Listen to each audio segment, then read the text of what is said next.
Bom dia. Dia 15 de dezembro de 2020, terça-feira. E mais uma vez aqui estamos refletindo com Allan Kardec no livro O que é o Espiritismo. Estamos no terceiro diálogo, o Padre, a segunda parte. E o Padre questiona Kardec: não podeis, entretanto, contestar que o Espiritismo não está em todos os pontos de acordo com a religião? Allan Kardec responde: ora, senhor Abade, todas as religiões dirão a mesma coisa.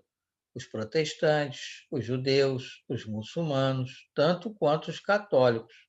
Se o Espiritismo negasse a existência de Deus, da alma, da sua individualidade e imortalidade, das penas e recompensas futuras, do livre-arbítrio do homem, se ele ensinasse que cada um só deve viver para si, não pensar senão em si, não só seria contrário à religião católica, como a todas as religiões do mundo.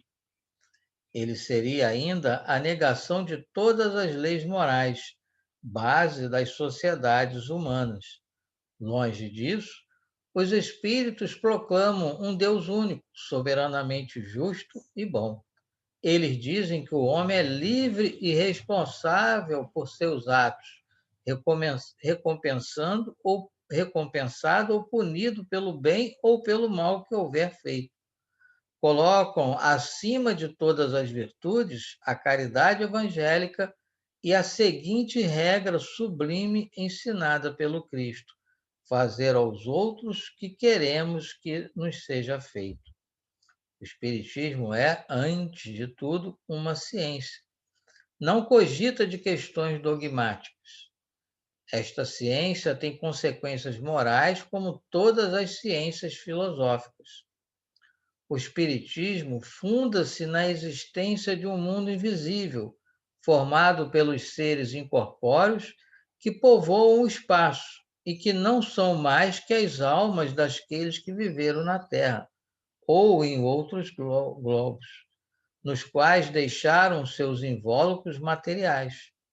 São os seres a que chamamos espíritos, seres que nos cercam e incessantemente exercem sobre os homens, sem que estes o percebam, uma grande influência, e desempenham um papel muito ativo no mundo moral e mesmo, até certo ponto, no físico. Mas, bem observado, depois que se vulgarizou, o Espiritismo vem derramar luz sobre grande número de questões, até hoje insolúveis ou mal compreendidas. Seu verdadeiro caráter é, pois, o de uma ciência e não de uma religião. E a prova disso é que ele conta entre seus aderentes homens de todas as crenças, que por esse fato não renunciaram às suas convicções. Católicos fervorosos que não deixam de praticar todos os deveres do seu culto, quando a Igreja os não repele. Protestantes de todas as seitas, israelitas, muçulmanos e mesmo budistas e brahmanistas. Ele repousa, por conseguinte, em princípios independentes das questões dogmáticas. Suas consequências morais são todas no sentido do cristianismo, porque de todas as doutrinas é esta a mais esclarecida e pura, razão pela qual, de todas as seitas religiosas do mundo, os cristãos são os mais aptos para compreendê-lo em sua verdadeira essência. Aí o padre fez o seguinte questionamento: pois bem, que dizem os espíritos superiores a respeito da religião? Os bons nos devem aconselhar e guiar.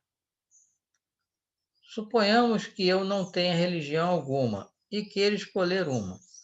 Se eu lhes pedir para aconselharem-me se devo ser católico, protestante, anglicano, quáquer, judeu, maometano ou mormon, qual será a resposta deles?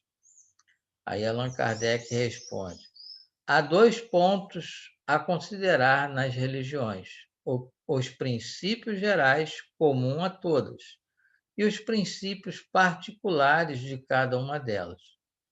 Os primeiros, os de que falamos há pouco, estes são proclamados por todos os espíritos, qualquer que seja a sua classe.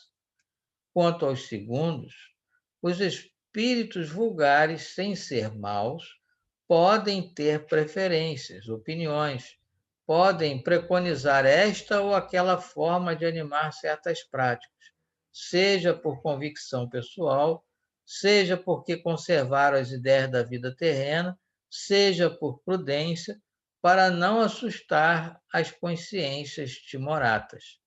Em geral, os espíritos superiores, se a isso não são solicitados por alguma consideração especial, não se preocupam com essas questões de minúcia. Eles se limitam a dizer: Deus é bom e justo. Não quer senão o bem.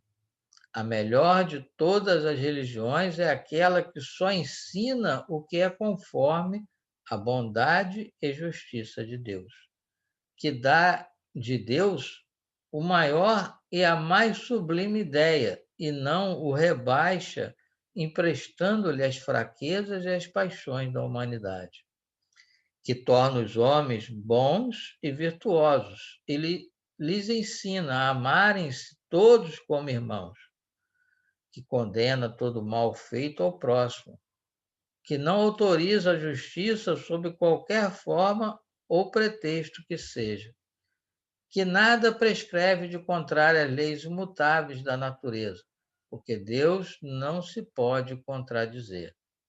Aquela cujos ministros dão o melhor exemplo de bondade, caridade e moralidade. Aquela que procura melhor combater o egoísmo e lisonjear menos o orgulho e a vaidade dos homens. Aquela, finalmente, em nome da qual se comete menos mal. Porque uma boa religião não pode servir de pretexto a nenhum mal. Ela não lhe deve deixar porta alguma aberta, nem diretamente, nem por interpretação. Vede, julgai e escolhei.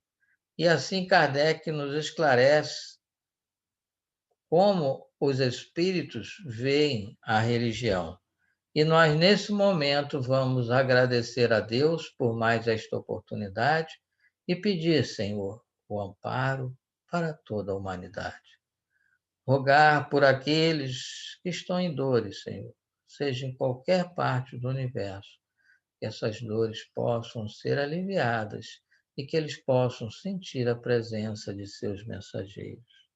Pedimos por aqueles que estão com ideias suicidas, que consigam se libertar desse equívoco.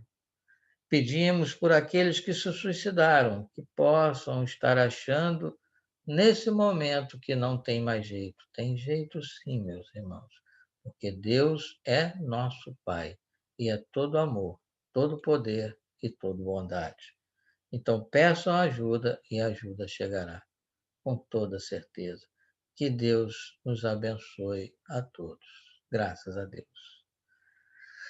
E mais uma vez agradecemos a todos e nós possamos ter uma terça-feira de muitas realizações e estar aqui amanhã dando continuidade a esse momento de reflexão com Allan Kardec.